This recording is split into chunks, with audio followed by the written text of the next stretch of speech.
This is St. Pete X, affectionately known as SPX. SPX brings you St. Pete's brightest business people, civic leaders, and citizens who share their insight and expertise as well as their love of our great city. SPX is presented by the St. Petersburg Group. Head to stpete.co to check out more episodes, and by St. Pete's most effective marketing agency, Big C. Browse to bigc.co to see their work. Now enjoy the conversation.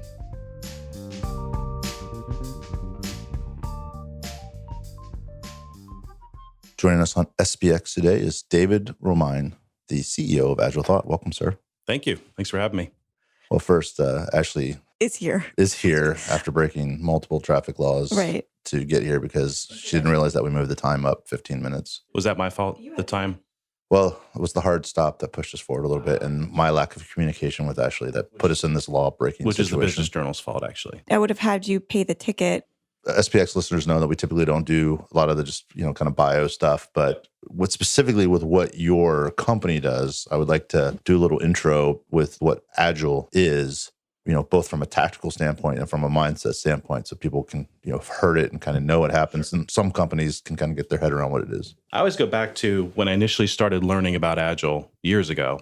I came across an interesting explanation, which is that if you go all the way into kind of the real academic side of it, into the textbooks, literally, and I'm sure I'm getting this wrong in terms of the overall breadth of what's considered process control or the descriptions of different categories of process. And there's at least two major categories. There's defined process and empirical process. Mm-hmm. And so defined process is where you build a process out and it runs the same way every time. And so it's typically manufacturing processes, things that can be automated very easily. Empirical process is a little bit different in that it requires and in fact benefits from the idea that you would, at certain points along a process, stop, take a look at what's happened, whether it's sort of environmental or contextual or even just the outputs that you've produced, and then react to that to define your next steps in the process. And so to me, that's the best explanation of not only Agile, but how it differs from a lot of traditional processes. And I think in our industry, being a relatively young industry, it's still relatively young, I think. It's getting a little bit of gray hair. Starting out, I think our industry said, well, we need a process. We need processes, right, to go about what we do in terms of developing software. And the easiest kind of path to take was, let's kind of move along this defined process. But it took, 30 years? 30 years into it, I think, a group of luminaries got together and said, hold on, is that actually the right way to do it? Is there a better way? Because what happened was, I think you do a defined process and it almost feels like you're jamming it in. And then what we found personally is that you end up doing an empirical process or an Agile process sort of in spite of yourself, right? It feels bad to be doing it, but you have to do it to get the outcome you want. And so I think the industry kind of realized that too and said, well, why don't we just adopt that as our standard instead of feeling bad about it? You just changed the rules because you were breaking the rules. Exactly. That's a great way to put it. Yeah. And were there natural types of organizations that adopted very readily to this new concept? Yeah, I think, certainly smaller, more nimble organizations. There are certainly nimble organizations that aren't small, but where culturally they could shift. So not a lot of bureaucracy, not a lot of controls built into the business could definitely make that shift a lot more easily. And I think organizations, certainly new organizations that could sort of start like we did, start from the ground up with these philosophies built in and not have, mountains to move in terms of change. It was certainly a lot easier to adopt that. Do you see any commonalities in industry, kind of on a larger scale? Were they tech-based organizations? I don't have real statistics on that, but I think that I would guess that the tech industry was the quickest. And then we are seeing actually even in our business right now, it's kind of funny. We've always stayed away from what I would consider pure business consulting. We build software and we do consulting, but it's really around technical implementation, DevOps, engineering topics. But now, to the point of your question, other industries are wanting to adopt Agile for non-technical work, for non-technical process. And so we are doing a lot more of that type of consulting with other non-tech industries. So it sort of ventures into business consulting a little bit, which is fine. I mean, it really dovetails with what we do. And we believe so strongly in it. We think the other classic story or example I give of Agile is in terms of describing how broad the philosophies or the concepts can be utilized is, I use Agile for my honey-do list at home, right? So if you think about it, it's a way to match backlog or really demand with capacity. And so if my honey-do list is the demand, right, that's all the things my wife would like me to do around the house. And on any given weekend, which in Agile, or at least in Scrum terminology, is a sprint. In any given weekend, I've got a certain amount of capacity. And every weekend it changes, right? If there's a football game I want to watch, if I have a tea time, whatever it is, that constrains my capacity for that weekend. I hold mine steady at 15 minutes a weekend. 15 minutes, that's pretty good, actually. I might have to adopt that one. But in any given weekend, I have a certain amount of capacity. So I look at and I ask her to prioritize that list. What is most important to you? And she can change that priority coming into every weekend. But in every weekend, I go back to that list, look at the priorities and say, well, I know I've got this and this to do. So I've got 2 hours, 15 minutes of capacity. And so I can do these 2 things at the top of the list, and then I go do them. There's a couple words. I want to just hit a couple of vocabulary points. So we have backlog, which is a list of work that needs to be done. You mentioned Scrum, which is a variation on a meeting. Scrum is one flavor of an Agile methodology. It's characterized by the existence of a backlog, and more importantly, a prioritized backlog. And even more importantly, a backlog that is prioritized by business owners. It's actually called a product owner. Okay. Not by the tech team. Now, the tech team can collaborate and discuss how that should be prioritized based on, real and practical considerations in terms of building software, what makes sense first.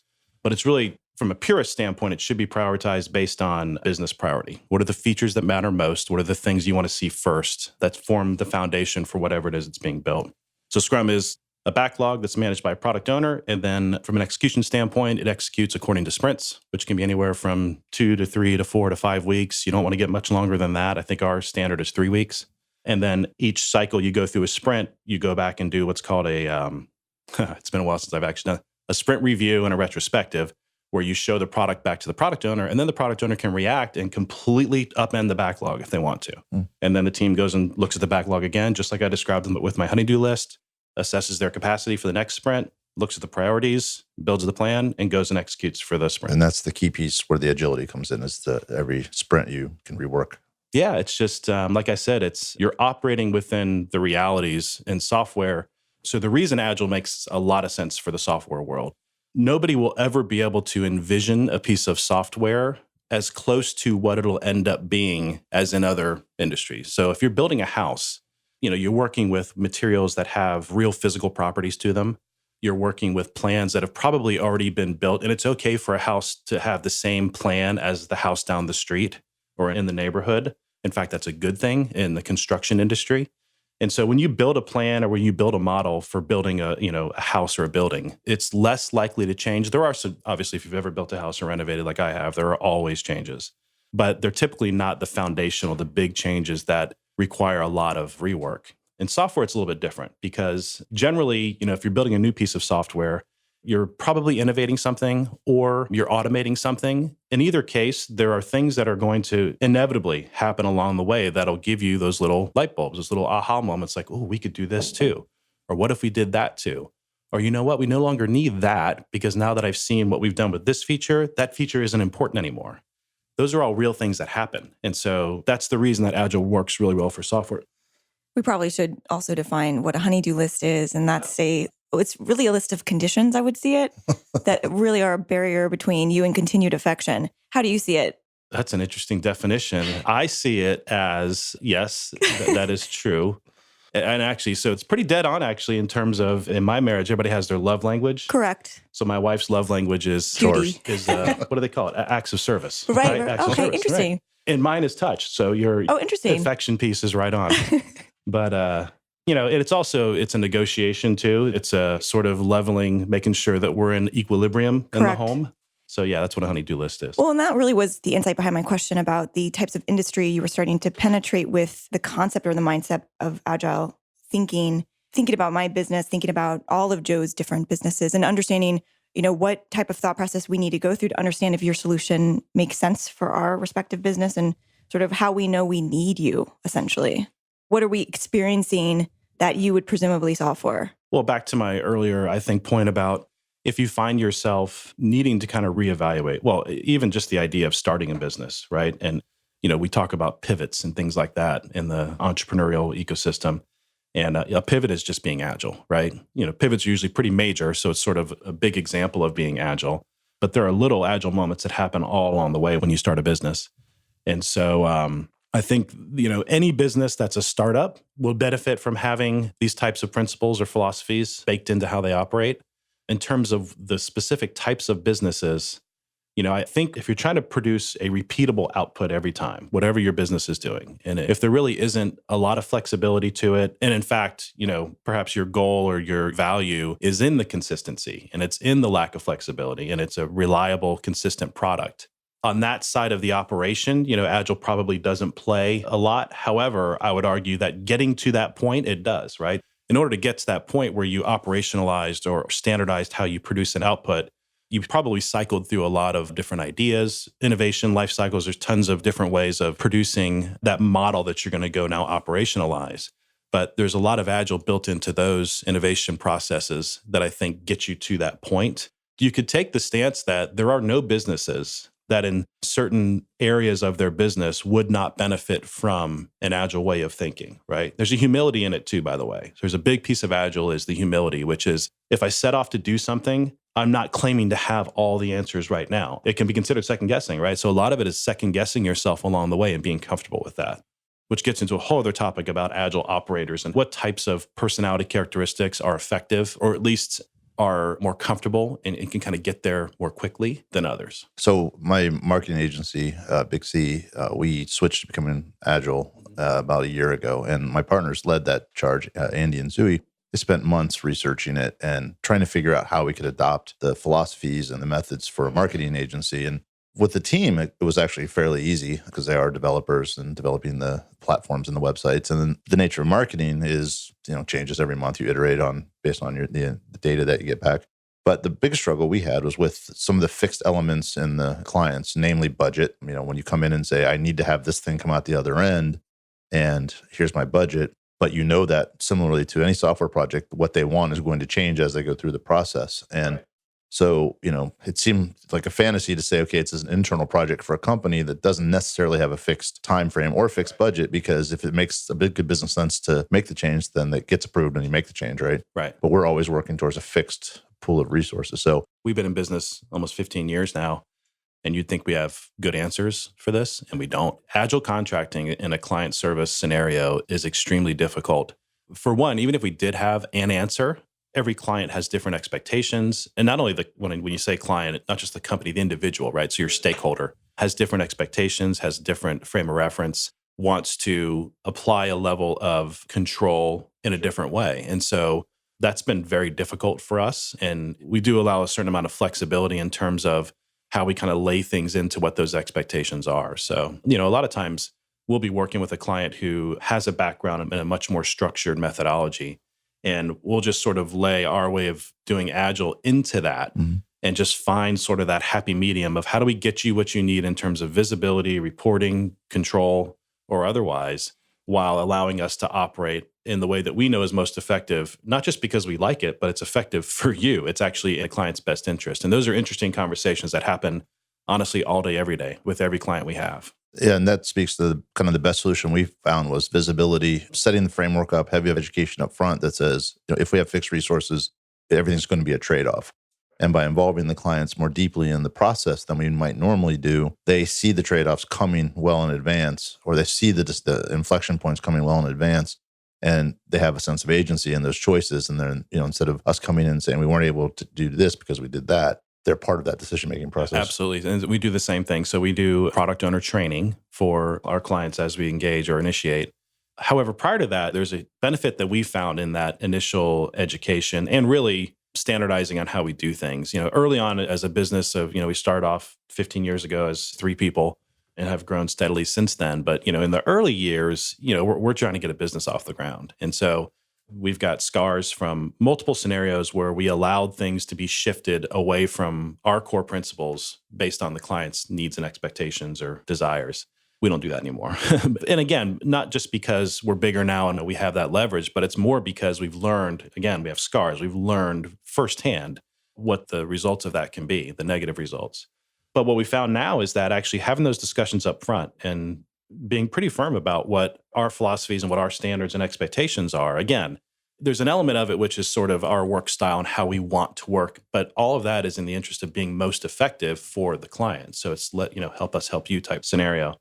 But we've actually, we've come to conclusions, and I don't want to say we've weeded out clients, but we've gotten to points where we would agree with a client that this isn't the best fit. You have expectations, and a lot of times it's not even expectations, it's constraints. They have very real constraints that they're working within, and the way that we execute doesn't fit with that. And it's a mutual understanding that, hey, this isn't the best fit. You probably need to go maybe insource that, build a team, and do it so that you can operate well within your constraints, because we can't.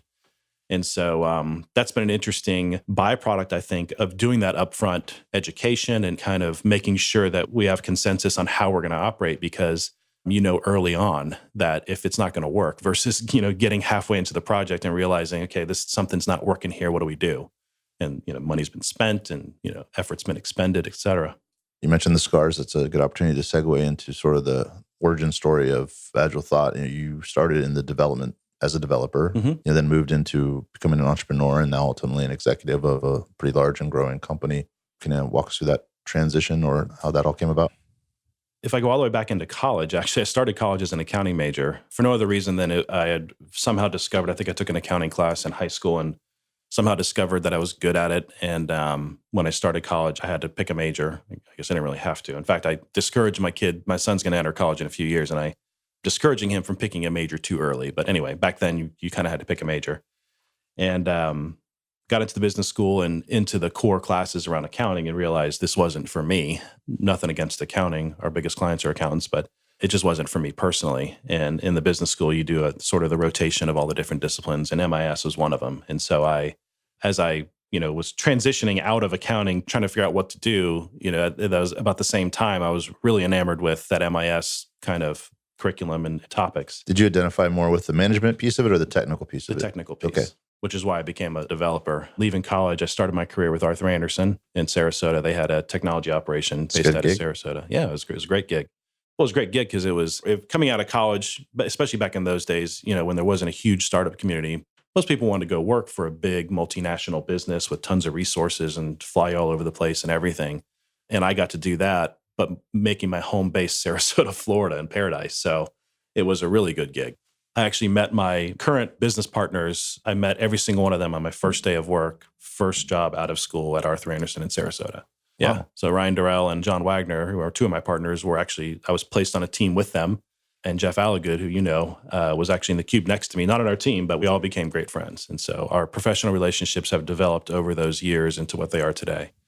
Back to your question, I had a strong kind of appreciation for the technical side of building software and really, immersed myself in that and developed my skill set and did some great things at Arthur Andersen. When Arthur Andersen had its Enron, actually all four of us went to work at PwC for a little while and did some great work there. How much of that was coordinated? Did you all say, did one go and say, hey, I got opportunities for you? Or was it a little happenstance? Or how did you all four end up at the same place? More the former than the latter. In fact, it was actually coordinated to some degree between the organizations. As Arthur Andersen was winding down, they were doing what they could to kind of find places. And I don't know all the details, but I think at this time, PwC was building up. So as Andersen's technology operation in Sarasota was winding down, PwC Tampa was building up in terms of a centralized IT operation in Tampa. And so it worked out pretty well and did great work there, built some great relationships that really helped us all the way through, launching and then building the company, both our Arthur Andersen relationships and PwC relationships. At this point, was there a sense that you would become an entrepreneur at some point? Is that part of, Yes. Was that an inevitability? Yes. Yeah, okay. I don't know if it was an inevitability. Or likelihood, we'll say. It was certainly a strong possibility. And my personal kind of story on that is I had actually, when we were at Arthur Andersen, I had left for a year. So I'd been there probably 3.5, 4 years. This was during the kind of dot-com boom. And, I didn't go to Silicon Valley or New York to chase that, but the market was very, very active. And because of all the activity in technology, consulting was becoming a pretty big opportunity. And so for various reasons, to go just sort of experience that, I wanted to be kind of on the front line of a business. So at Arthur Andersen and PwC, we worked in internal IT and we built great solutions for use internally by the firm.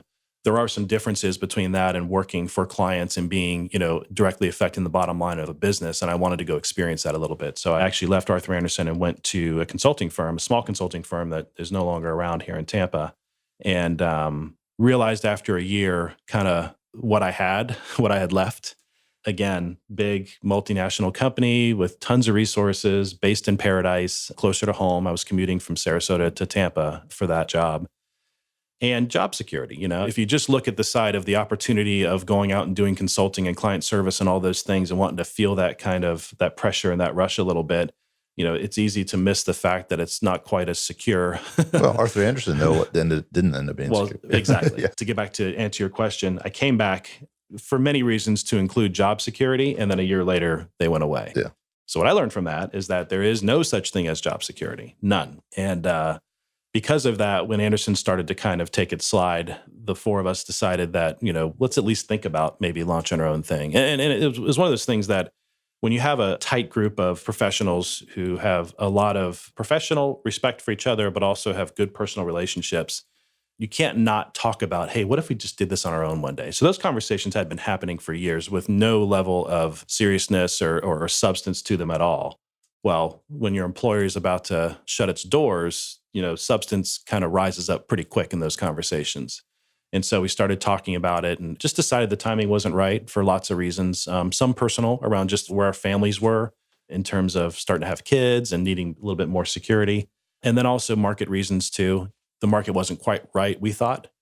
And so we kind of delayed that for a little while, which was great for many reasons. I mean, I think waiting a few years, we were able to go, again, do really great work at PwC, build some really great relationships, work with some really, really talented people, and develop our skill sets further, both on the technology side, but also the management and kind of process side. We also allowed time for the Anderson dust to settle. So a big part of our success as a business, or at least early on, and still to this day, has to do with the networks of colleagues and internal customers, as well as teammates and colleagues that we built within Arthur Andersen. A lot of them are still our clients today. A lot of them work in our business today in various capacities. And so allowing that dust to settle a little bit really served us well. It wasn't by design or intention. It just sort of worked out that way. And so, that's how the business got started. I'm trying to think if there was a specific catalyst that said, okay, now's the time. And I wouldn't point to any one major factor. I think it was a combination of factors. Even to the point of we had just finished a project literally at PwC, an internal project. We just finished a major rollout of a project. So the timing, even from what we were doing there, was a little bit right. And I think that, from a personal standpoint, I think some of us were a little bit at a crossroads within our career kind of projection within that business. That has nothing to do with PwC. It's just where we were employed at the time. So a lot of little things like that converged to say, okay, you know what, the timing's right. So we launched the business with on a 3-month contract for 3 of us. So 3 of us launched the business and we only had a 3-month contract. But we were comfortable with that because it was sort of an assessment. Ironically, we pride ourselves on being a software development business, but our very, very first engagement was a consulting engagement to do an enterprise architecture assessment. But the nice thing about assessments is that there's typically follow-on work, and we knew there would be, and there was. And then we put a lot of confidence in the fact that there's nothing like being out on your own to drive and yank whatever business development talent you may have out of you.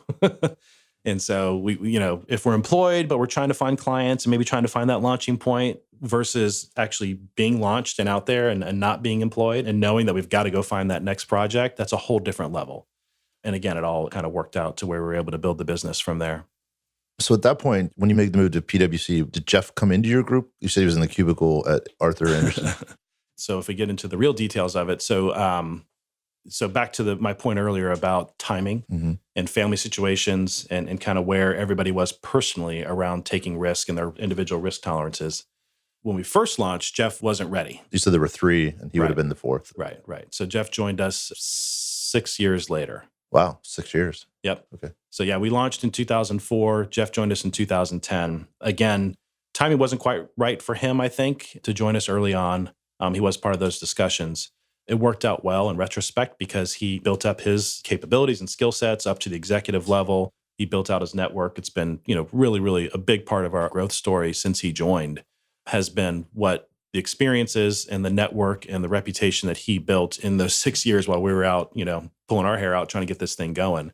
So in 2010, when he joined us, it was a perfect convergence of, okay, we think we've got this thing stabilized to a pretty good launching point. Jeff came in and brought with him some pretty strong relationships that, we could leverage the capability that we've built and sort of the platform to really sort of relaunch. In 2011, we grew over 100%. Wow. And I think, again, it was, we had built the platform and the foundation and all the things that go along with that. Jeff brought in some reputation and frankly, some demand with him that really helped us launch from that point. And we've sort of built upon that since then. So it makes sense with him coming in 6 years later, that chief strategy officer, I think is his title, right? That Not as of today. As of today, all right. Well, breaking news. Yes. Breaking news is, and actually my marketing guy's probably going to kill me, but we're moving Jeff's title to president. Oh. Jeff is now president of the company. And there's several reasons for that. As chief strategy officer, quite frankly, I think the title itself, and we're not a super structured company, but we definitely hold ourselves accountable to everybody operating within what their realm of responsibility should be. We don't want to get sloppy, have too much overlap. We empower people and give them a lot of autonomy, but that can break down pretty quick if the boundaries aren't clear because there's other areas that are sort of encroaching on you a little bit. You don't feel that autonomy then. So because of that, the chief strategy officer role for Jeff and title was, I think, a little bit too limiting, and it didn't properly reflect his impact and his potential impact on the business. So Jeff is a well-rounded executive. Not only is a great strategist, he's also very good at supporting the implementation of strategy and making sure that it aligns with our overall strategic objectives. But he's also a great relationship guy with our most, key accounts. And he just does a lot of different things. And so if you look at the breadth of impact and the breadth of kind of capability, it makes sense to put it into a broader role, such as a president. The other thing that does for us is that it allows he and I to kind of divide and conquer a little bit in our respective roles, and that helps us scale. So as we continue to grow, and we're going to continue to grow at the same pace, or actually not quite the same pace because it's been a little bit breakneck, but at a pretty good pace, over the next several years. That's our goal. And being able to kind of scale our leadership ranks, we think, in our executive ranks helps us prepare better for that. Well, that's great. Congratulations to Jeff. I think that makes total sense. So him coming in later as CSO makes sense. How did the other titles initially, because you mentioned the technology bent in the beginning, and then you ended up as the chief executive. How did that all shake out? It was interesting as we, progressed in building the company. So early on, we all did everything, right? So, the first several years of the business, if I look at myself individually, and this is true of all my partners who were the founding partners, we were managing projects, we were managing accounts, and having almost an account manager type role with our clients. We were, in some cases, writing code. We were building software. We were the architects. We pretty quickly hired people smarter than us to do a lot of those things. But however, everything's just in time, especially in a client service model where, we weren't funded. We didn't have a huge amount of funding to say, okay, well, let's build the teams out. And then as clients come in, we'll just field the teams. It was much more reactive than that. Did you all handle business development equally? Yes. Yeah. Well, the reality of it is certain of us were better at it than others, which is kind of coming to my point is as you get to that point where, okay, now we're a big enough business to where we can start to partition a little bit instead of everybody being a jack of all trades. You start to realize, number one, what you're good at, but also what you want to do. And so John Wagner, my partner, was our original CEO. And he realized through that process, that learning process, that introspection process, whatever you want to call it, that he just loves to build software. That's his deal. He just really, really, really wants to write code and build software. And so at that point, that kind of spurred me to say, okay, what do I really want to do? And really think about that pretty deeply. And what I realized is that as much as I had appreciated and really valued my experience in building systems and building software and all that goes along with that, it wasn't about the software. It wasn't about the technology. I just enjoy building. I just enjoy moving something down the road and continuing to build upon it, make it better and better and better. In fact, in some ways, it was a little bit of a detriment in building software because if you continually try to make software better and better and better, then you're just constantly tinkering and you got to be more focused on what is the objective and get there. But anyway, that's a sidetrack. What I realized is that I really enjoy building something and refining it and making it better over time. And so I sort of took the leap to say, well, what if I applied that to the business? And just said, it's not about any particular project or piece of software or client engagement. It's really about applying that desire, and I won't even call it capacity at that point because I learned on the fly to do what I do today. What if I applied that energy, though, towards the business? And that's what I did. So I took on the CEO role. John has since, we started off as what we called Agile Labs, which is our internal software incubator. He's done a lot of great client work for us too. John is now out. He's launched a new business now that we're invested in over in Tampa called CoLabs. So he's doing what he wanted to do. The nice thing is our success afforded us the opportunity to kind of direct ourselves in the way we wanted to go. I've enjoyed what I've done in that time period, and I've grown in a lot of ways, actually.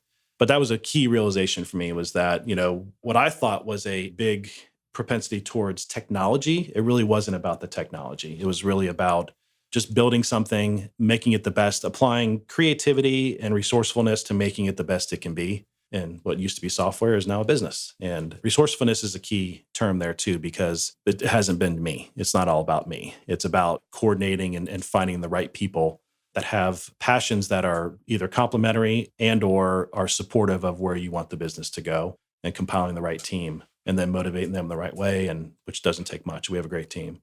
So that's been my journey. You mentioned earlier that the cornerstone of the agile mindset is humility, right? And so if you look back on your journey from developer, entrepreneur, operator, and now where you are today, if you had to redo a pivot, looking back at the sort of the data of your experience, where would you make the change?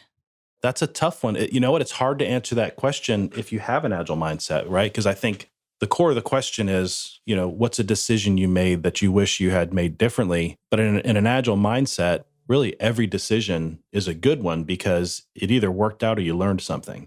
What's the decision you made where you learned the most? Yeah, I'm not assigning any kind of value, good, bad, or otherwise, but I think that we all likely look back at, a time where we could have been a bit bolder, a time where we should have been a little bit more constrained and conservative in some of our decisions, a relationship or individual.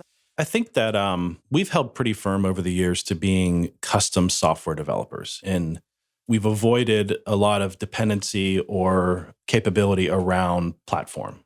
And so there's packaged software platforms and there's a tremendous market for customization and implementation of packaged software versus custom software. And I think we've held pretty firm over the years that we start from nothing. We write code from the ground up. We're not a packaged software implementer. In retrospect, I think there are some packaged software platforms, frameworks, things that we could have leveraged and potentially, folded into our business just to round out our offerings. And more importantly, I think where we're feeling that now is created channel partnerships with platform vendors as a way to generate leads in business and demand. We generate all of our own demand now. I mean, we have a great relationship with Microsoft. It doesn't create pipeline necessarily for us. And so if I look back at some of the decisions we've made, and we're starting to shift those a little bit now, again, it's not solely based around embracing platforms and building practices around implementing platforms versus custom. It's more about the third-party relationships and the channel partnerships. I would say it's part conscious decision to not pursue those as a business strategy, but it's also just the difficulty of doing those well. That I think, if we would have invested more in making sure that we executed on those partnerships properly and really built them up, because there's a lot to it. It's not nearly as simple as it sounds. I think that's something I would have done differently, is really invested in channel partnerships and made that part of our business strategy. I'm actually wanted to close the loop on the fourth partner, because we talked about John and Jeff and you, and then Ryan Durrell. Ryan. Ryan's journey's a lot like mine. I think, again, in the early days that we all did everything, Ryan's much more technical. And so I think for a period of time, he was our chief architect. Currently, he's our chief solutions officer. Ryan is a extremely intelligent, what I would consider kind of an industry luminary. For a long time, he was, he's actually still widely considered, I think, locally, a pretty deep thinker in the agile world. What's interesting about being a business owner and an entrepreneur, though, is that, if you kind of create a market persona for yourself around a particular topic like agile, you kind of reach a point where, okay, well, am I pursuing that or am I pursuing building my business? Because if I'm pursuing building my business, I actually want to take the focus off of me, and I want to put good practice leadership in place. We have a really strong team of agile coaches and people who are out here speaking and writing and creating their own personas. And so I think for those reasons, because we built the business so effectively and have been focused on really propping others up in that particular practice area, I think Ryan has shifted away from that a little bit. I actually have been encouraging him to go back to it, get out there in the marketplace. He has a lot of great things to say, far more than I do on that topic. You should get him in here actually to talk about agile. But so he's now our chief solutions officer because he's pretty in touch with the marketplace. And I think translating the market into how we package and position our solution offerings is a good role for him right now. And he heads up our marketing team as well. Just because I think he speaks the language better than my other partners and I do. And he's connected to the marketplace kind of in general at a conceptual level. Jeff's more connected at an individual kind of stakeholder level, but Ryan understands the technology landscape and the terminology. And, you're not going to stump him with a term like you will me or Jeff. You talked about your team being industry luminaries and sort of where you play. And maybe now your emphasis is more on the business itself and scaling that and growing that. If you were forced to take the next 30 days off and you were forced not to report to your office or talk to your colleagues, and instead had to consume the mind, the literature of a specific thought leader or specific discipline or practice, what would you innately find yourself drawn to that you're insatiably curious about, that you think may be cornerstone to your professional development? I find myself drawn to topics around, and maybe this is just one topic, but I think it can get pretty rich, around self-awareness and around a true assessment of your own talents and interests, and then how you kind of focus that the right way. I think a lot of people, when you talk about people who are dissatisfied in their jobs or even just dissatisfied in their life, and you really can't be satisfied in your life and dissatisfied in your job, I look at it as a complete picture. I don't like the term work-life balance because to me, work-life balance, it sort of implies that there's a good thing and a bad thing that need to be balanced. I think work should be a good thing too. And I think, certainly a lot of times when people mention work-life balance, they're really talking about where do your hours go, right? Versus I think where does your attitude or reaction to what you do go. But so that's certainly a consideration. You don't want to be working all the time. However, if you're truly passionate about your work. It's not work. It's not work. That's right. And so I think in order to do that, though, a lot of that comes from self-awareness and having an understanding, a true understanding, but also a comfort and a confidence in who you are and what your capabilities are and what your limitations are. And I think there's a place for everybody in the work world, personal world, everywhere. Nobody doesn't have a place. I think where people feel like they don't have a place is when they don't have that self-awareness to understand where they fit and then go seek out that, they're a puzzle piece. And where does that puzzle piece fit to satisfy themselves, but also the context around them too?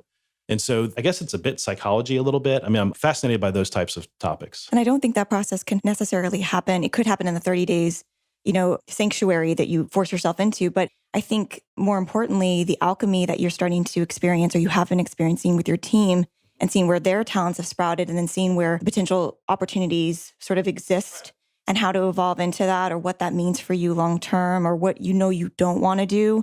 So it's sort of that interplay between what you're experiencing in this scenario and then sort of your own reflection as you move through. I mean, you've possessed that self-awareness in terms of how you've shifted identity and morphed into different functions over the course of your career. Yeah, I mean, I feel like I've achieved a certain level of understanding and kind of comprehension around that. And it guides what I do. It guides what I do in the business, what I do in my personal life. But there's always work to be done. There's always more to do.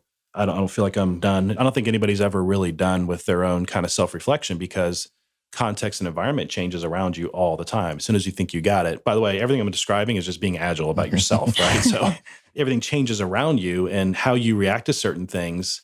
You can get a little hyper analytical, and sometimes I do with that. Well, you're in good company. I think it's a worthy effort, though. I think it's a worthy expenditure of mental energy because I think, like I said, if you can leverage that to go figure out where is your place. And I think life's too short to not focus on making sure that you are in the right place and that you're fitting well with what you're doing and where you are and who you're with and that you're getting satisfaction and happiness out of life. I mean, it's really important. I think a key lever in that process is perceived freedom as well, because you're clearly at a point where you've earned the right to have the luxury of doing that, to even take the 30-day sabbatical. And, most people who've come up, either whether it be financially or it's one thing to have the wisdom to say, this is not the right client for us. And I'm, speaking from personal experience to say, normally we wouldn't want this, but we have payroll, right? And so we have to take it. And so, I think a lot of people go through this grind, whatever it takes, and then get to a point where they sort of can have this release. And, I think as much as you can push that back down into the grind process and, work to keep that freedom or that perceived freedom or that self-awareness process working while you're grinding, it ultimately leads, it seems to me that people who do that, it leads to a better place because it's, if you're in it and have to make payroll and you make the decisions you wouldn't normally make, if your Northern Star is to not have to do that, then you will do your business differently than to continue to just grow it for the sake of growing. Well, it's taking the long view, right, on yourself, but also your business, I think. So, you're absolutely right that having that kind of self-awareness and then how you react to it, right? So if I understand what my own propensities are and what my talents and my interests and those kinds of things are, if I have complete flexibility, I can just say, okay, well, I'll just shift them over there and off I go. But you're absolutely right that, I currently, and actually I don't have complete flexibility, right? I still have clients, I have employees, and I have a wife. So I don't have complete flexibility and kids. But I think that that's an understanding to have too, though, right? The fact that, okay, the state that I'm in, maybe this is your point, the state that I'm in right now, I actually don't have it, but I can see where I can make it my objective to get to the point where I do, right? So I think it's, there's a time aspect to it. If you lay out a timeline that says, okay, well, I understand where I want to be, and I'm also going to, second guess that as I go. But I think, if I'm laying out a timeline to kind of get to that point, to where I might have that flexibility and shift over, which, by the way, I think what I'm describing is what my partner John did, right? So when we first started the business, he knew himself all the way along, I think, but he didn't have the flexibility when we're starting a business to not have to do business development and sales, to not have to do account management, to not have to do, finance, right? So, kind of working the books of the business. As the business grew, he realized that flexibility and then leveraged it. And he's doing today what he wants to be doing. He's as happy as a clam. And so I think, he's sort of built that plan out. And I think in general, starting a business, there's an implied ultimate flexibility, right? That should be the objective. Even if you don't know what you're going to do with that flexibility, the idea that you'll have it and you can leverage it when that time comes. And once you reach that goal, I think personally is a reason why a lot of us do start businesses, right? Even if you don't know what you're going to do with that flexibility, at least you want to have it. I was talking to a young gentleman who I work with sometimes. He's got a great personality, and he's sort of what I call budding influencer, and the most just influencer as far as just how he talks and in the where he plays and sort of the social landscape or the business landscape here. And he started to move into a small creative business around film and video and things like that. And so actually, he told me about it. He wanted some advice on how to grow that, because I have an agency, and my immediate advice was don't do it. Just don't even go down that road. And that's kind of part of that process, is because I think, when you look at the evolution that you go on as a business owner, the retrospect is the things that look good going into it. My advice was look at the evolution path for that business, and does it take you to where you are already at as a person? And who are the most successful, video companies or whatever in the area? And even if you get there, which is only a small percentage of people do, is that actually where you want to go? Because some of the, it became an immediate vehicle to express who he is, to get into some conversations, to get some paid work, to get some money, which at the end of the day, you have to eat. But I just see it so often when people go into things that they don't look at that evolutionary path and make sure that where they're going, which I think is what I was trying to get at. What's interesting about that is, we entered a crowded market too. I think part of what you're saying is that it was, your advice was rooted to some degree in the fact that it's a crowded market and it's competitive. And then also, can you get to where you want to be? Success isn't really success. It's something that's very alluring on the front end because it gives the appearance that it fulfills the goals that you have, which are money, your own thing, a purpose, a thing to talk about, an artistic expression, and all the things that, technically check the boxes of what people think they want. But it's, only after you've gone through it that you can, have that sort of enlightenment as to what you really want. And sometimes you get lucky and the path takes you there. Usually I think it's more that you get to a, financial freedom that allows you to then reset and be what you want to be, not necessarily that the path gets you there. But if, the ideal is that the path gets you there and you get the financial freedom in tandem with the right path. There's an element for us too, I think, that was really around creating a bit of a collective, I think. So if you think about our full story here, it's 4 individuals who had a tremendous amount of professional respect for each other, worked really well together, and produced really good things for stakeholders that we wanted to produce for, right? So that's sort of a little micro definition of how the whole thing started was, as much as I could measure talent at that point, I measured the talent of my partners pretty high. And I like to think they measured me high as well. We had proven to each other and to various stakeholders within our professional lives that we could produce good things, competitively good things, even though it was internal for other businesses. They were great products and great outputs. And so what if you take that and say, okay, well, what if we built something that just builds upon that? And so what if we just set the bar to say, we're going to build a business and everybody who works here needs to kind of fit in that definition. We have to have a high bar for talent, but also working together and being able to work effectively, not just effectively, but comfortably and happily, right? Back to the point about everybody should be doing something that, they enjoy doing. And we take that very seriously. We root out kind of negative energy in our business really quickly. And so trying to get back to your point a little bit, if the vision for the company early on and still today is to have this collective of individuals who all love what they do, they all work very well together, They're high order operators in whatever capacity that they're operating in. You cobble all that together and it produces great results for the marketplace. So it's sort of like the raw materials all work together very well if they meet certain standards and characteristics, and they can't help but produce great things for the market, great things for our clients. And so for us, I think it wasn't really about the money starting it. I think ultimately way off, we figured, well, this all goes well, I guess we'll make pretty good money, make more potentially than we would have made in our career progressions in our prior lives. Now, because we were actually on great progressions, we were all doing extremely well in our careers. Are we making more today than we would have then? I don't even know. I mean, I don't know where we would have gone if we would have stayed on those tracks. But we're very happy that we have achieved that objective, though, of building that group of people that, I mean, if I walk around our office, this is sort of my measure is, do I hear laughter all the time? Do I see smiles on people's faces? There's sort of a tone in our office or a sense of just the positivity. People are really enjoying what they're doing. They're enjoying each other and they're producing great results out of it. And so that's been our objective and remains today. And that's to me meaning for an entrepreneur because you get to pick your inputs, right? And that's self-expression and how you pick the inputs, self-expression, how you organize the inputs, it's self-expression, how you put the processes over the inputs that you've chosen to achieve what you talked about, which is quality thing to put out into the world. Yeah.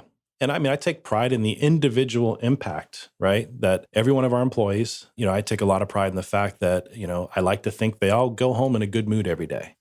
And, they have families and they have spouses and partners and children and people that are part of their world outside of our office.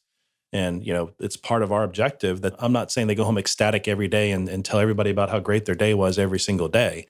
But I like to think they don't go home beat down, right? They don't go home with their shoulders, slumped, feeling like, well, that was another day of the grind. And, that they got some satisfaction out of their day, professionally and interpersonally. It's energizing to be around people who you enjoy being around and who are energized and content in what they're doing. And they also challenge each other. I mean, when you have a really high bar for talent, they end up implicitly challenging each other. And so, I like to think that our folks go home really kind of noodling on something, it really intellectually, I think, intrigued or challenged by something.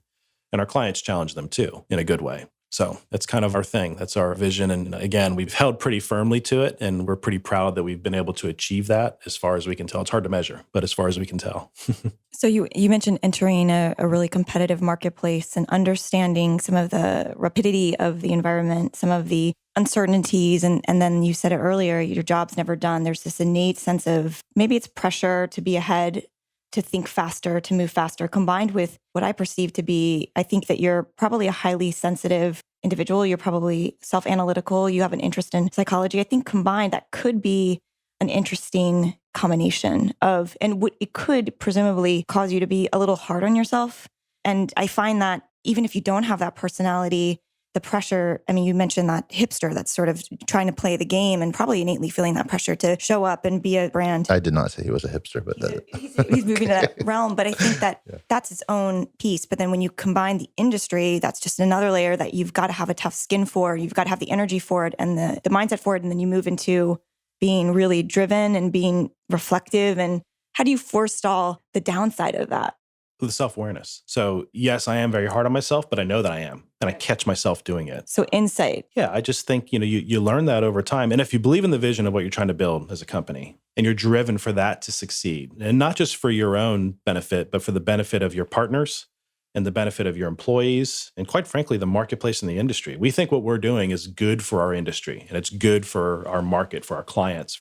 And so I think if you're driven by that, you start to recognize your own faults and you actually call yourself out on them in the interest of the business, right? So it's not about, I'm trying to think of how to answer this. If I feel like, so being hard on myself actually allows me to call out the things that I think I do that are potentially bad for our business and correct them. It also helps me understand where to delegate things. And I'm probably thinking a little bit more on an existential scale, less on sort of tactical reallocation of tasks and just more about that insatiable drive to do more and, that your job is essentially never done. I just don't know how that affects an individual with your makeup or if there's an effect.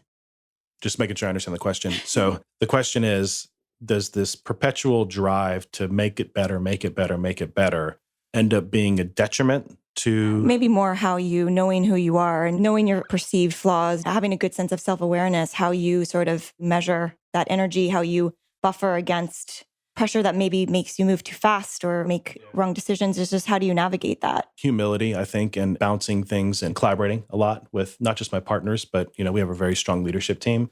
So, while I am the CEO and you might think I live on an island and I make decisions and then hand down decisions, and it's so far from that. There are very few, if any, the only unilateral decisions I'll make are ones that are absolutely clear cut based on our business philosophy, core values, ethics, things like that. Where I'll say, I'm not going to talk to anybody about this. This is the decision I'm making. Sure. Virtually every other decision, every other move that I make is somehow informed through a conversation, a collaboration, gathering input. Because the advice that I give individuals around starting a business is, every situation is different. But the general advice I give is don't do it alone. So I am a product of my partners and the advisors that take the form outside the business, but also take the form of my leadership team, people who work for me. I seek input and advice on most things, actually. Would you also advise don't move too quickly or don't move too fast? Are you a proponent of maybe more measured responsiveness as a principle? I think in general, yes. It's hard to say categorically yes to that because there's market conditions, there's opportunities, there's things that, in fact, I had this discussion 2 days ago with my leadership team where there was an opportunity to go take on a lot of work. And to do that, I think the messaging was we're not quite ready. We're not positioned well to do that. And my response was, well, we've encountered that multiple times in this business where, there's the idea of how our capacity matches demand coming in is not black and white. There's a gray area in there that you can operate within. And as long as you're not operating outside of that to where you're risky for your client or the business, then we can just get it done, right? And we've done that. That's how we've grown the business. In a couple huge leaps, we've done that. And so I think that's kind of situational and environmental. Did we move too fast? Absolutely. But it was we managed the risk. It was sort of a controlled chaos type situation, knowing that we're going to come out of it, making the client's success the number one factor, and we'll clean up our mess coming out of it and we'll learn from it. And we've done that multiple times in the business. So it's hard to answer, do I advocate moving too fast? You need to be agile is what you're saying. Well, you need to be agile. You need to do a really kind of deep and honest risk assessment when you're approached with an opportunity to move fast. But if you can get yourself out of that risk assessment and you can lock arms with the right people and everybody's committed to it and everybody understands why we're doing it, what we're going to get out of it, why it's important. And they know who they are too. Right. They know who they are. They know what their talents are. They know when to raise their hand and ask for help. They know when to collaborate around a decision. They're all operating within the same kind of, not only core values of the business, but the core kind of principles of this particular thing that we're chasing or doing. Then I think you can. Now, the flip side of that, though, is I firmly believe in taking the long view. So we've always taken the long view on the business. And what I mean by that is, we don't manage to, our monthly or quarterly or even like annual financials like that. We're so hyper focused on what are our numbers going to look like this quarter. And so that takes form in, a particular client relationship decision, or a client says, I could really stand to kind of slow this thing down a little bit. Or I can't think of other examples, but where we might react to that and say, well, let's actually keep it going. Let's add some more people in because we're trying to hit a number for a quarter or something like that. Instead, we're going to stand by that client. We're going to empathize with their situation and say, look, we want a long-term relationship with you. If we don't hit our numbers, if we have a little bit of a jolt to our business in the short term, we're okay with that because our interest is more in the long-term relationship with this particular individual or client because we take the long view on the business. Probably one of the reasons your employees are so happy too. I mean, just the removal of that arbitrary pressure, essentially. So we do manage the business. We manage our financials and we, Sure. We keep ourselves profitable. We've always been profitable. But at the same time, when it comes down to those types of decisions and that general mindset, it's always the long view on the business and also the relationship, particularly with the client, but also an employee. So we'll take the long view on our employee relationships too. Those are always the priority. And another reason why your employees are so happy is because you have one of the coolest office spaces. And I don't know if that goes hand in hand with all things agile, but got the pleasure of the tour you gave us a month or so ago. And, I don't think we're going to have time to cover it today, but I will commit whenever we do with these shows, we have a pretty extensive show notes page. So we typically do a companion article. So I'll make sure that that's about the office space because it is a great setup. And we'll have some photos and kind of dig into that so people can read about it.